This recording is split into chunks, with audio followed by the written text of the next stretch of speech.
Nosaltres treballem des de l'any 98. De l'any 98 ençà, internacionalment hem viscut situacions molt complicades que han tingut a l'islam en el centre, diríem, l'islam en general, en el centre d'aquestes circumstàncies geopolítiques internacionals, i tot això no ha fet minvar, curiosament, l'interès pel sufisme. Jo no diria que és un interès majoritari, jo diria que és un interès de minories, però de minories qualificades, de minories bastant qualificades. I crec que és un fenomen, diríem, constatable, de minories qualificades.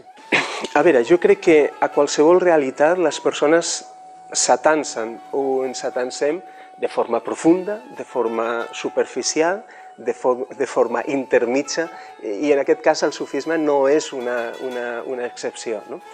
És cert que vivim, diríem, una etapa amb una certa, podríem dir, pseudoespiritualitat facilona, que confon, jo crec, molts principis fonamentals, i que el sufisme no és aliè a això, o que l'interès pel sufisme no és aliè a això.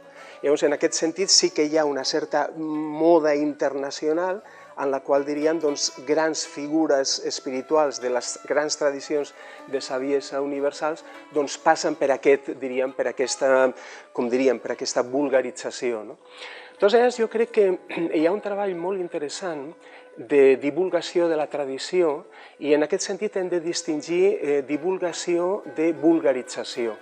Crec que aquest matís és molt important, i que el treball de divulgació és important, i que hi ha moltes persones, i nosaltres en la nostra, diríem, mida també tractem de fer-ho, de ser molt rigorosos en la pròpia tradició, però al mateix temps pensant en el següent, que ningú, per dir-ho així, encén un llum per ficar-lo sota el llit. Per tant, en aquest sentit, el treball de divulgació ha de ser rigorós, ha de ser fidel a la tradició, i no és cap demèrit. Una altra cosa és la vulgarització de la tradició. Els savis sufís, els poetes sufís que més m'interessen i que més he treballat, Mansur Hallaj, Mevlana Rumi, entre molts altres, jo crec que són figures universals i que tenen una validesa universal i atemporal. Jo crec que el savi sufí, quan realment ho és de veritat, ho és per tothom i ho és per sempre. I en aquest sentit crec que tenen una validesa extraordinària avui en dia. El que hem de remarcar també és que el tasawuf, el sufisme islàmic, no es redueix a 2 o 3 o 4 figures.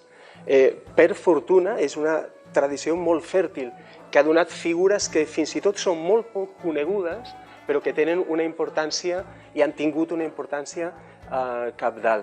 Jo crec que una altra qüestió important és que el llenguatge que utilitzen aquests savis sufís estrictament no és un llenguatge teològic, perquè no són, per utilitzar aquesta paraula, no són místics que hagin parlat, per exemple, com certes místiques en d'altres tradicions, per monjos o monges. Han parlat per tothom. I el llenguatge que utilitzen, per tant, no és un llenguatge teològic.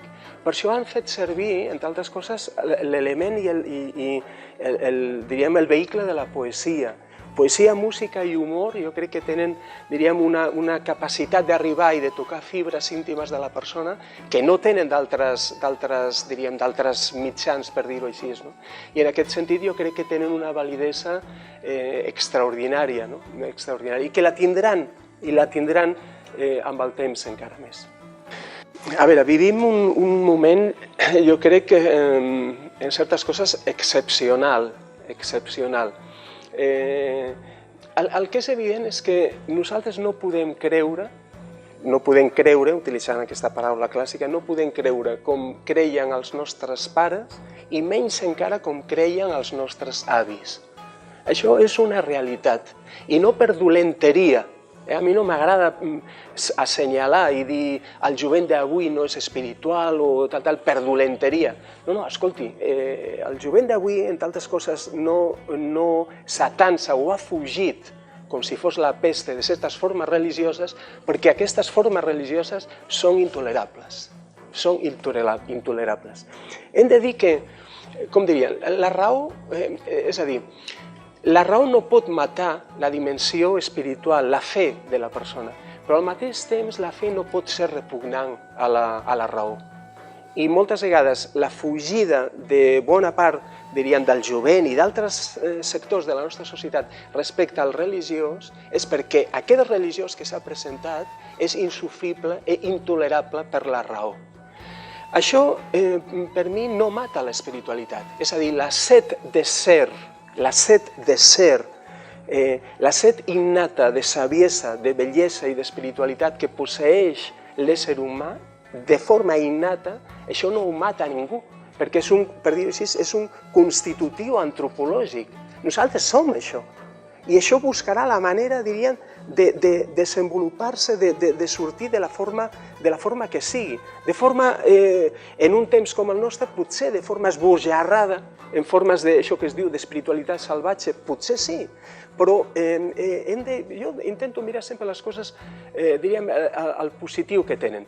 I hi ha una cosa positiva, i és que en moltes coses hem fet borrón i cuenta nueva, i aquestes persones que són verges absolutament, i parlo de molta part de la joventut, que és verge absolutament pel tema espiritual o religiós, si volem dir-ho així, està en millor disposició que aquelles persones que porten a sobre una càrrega, una motxilla de tòpics contra l'espiritualitat que els impossibilita.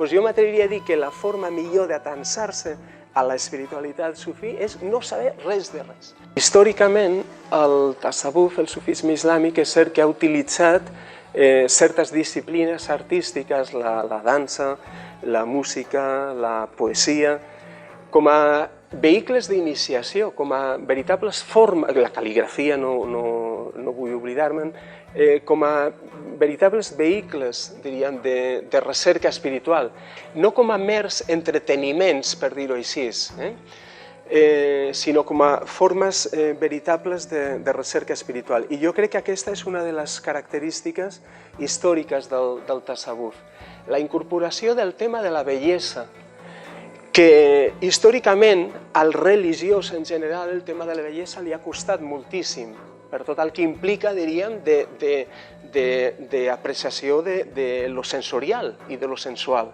Hi ha hagut molt problema. No és el cas de la tradició del sufisme islàmic.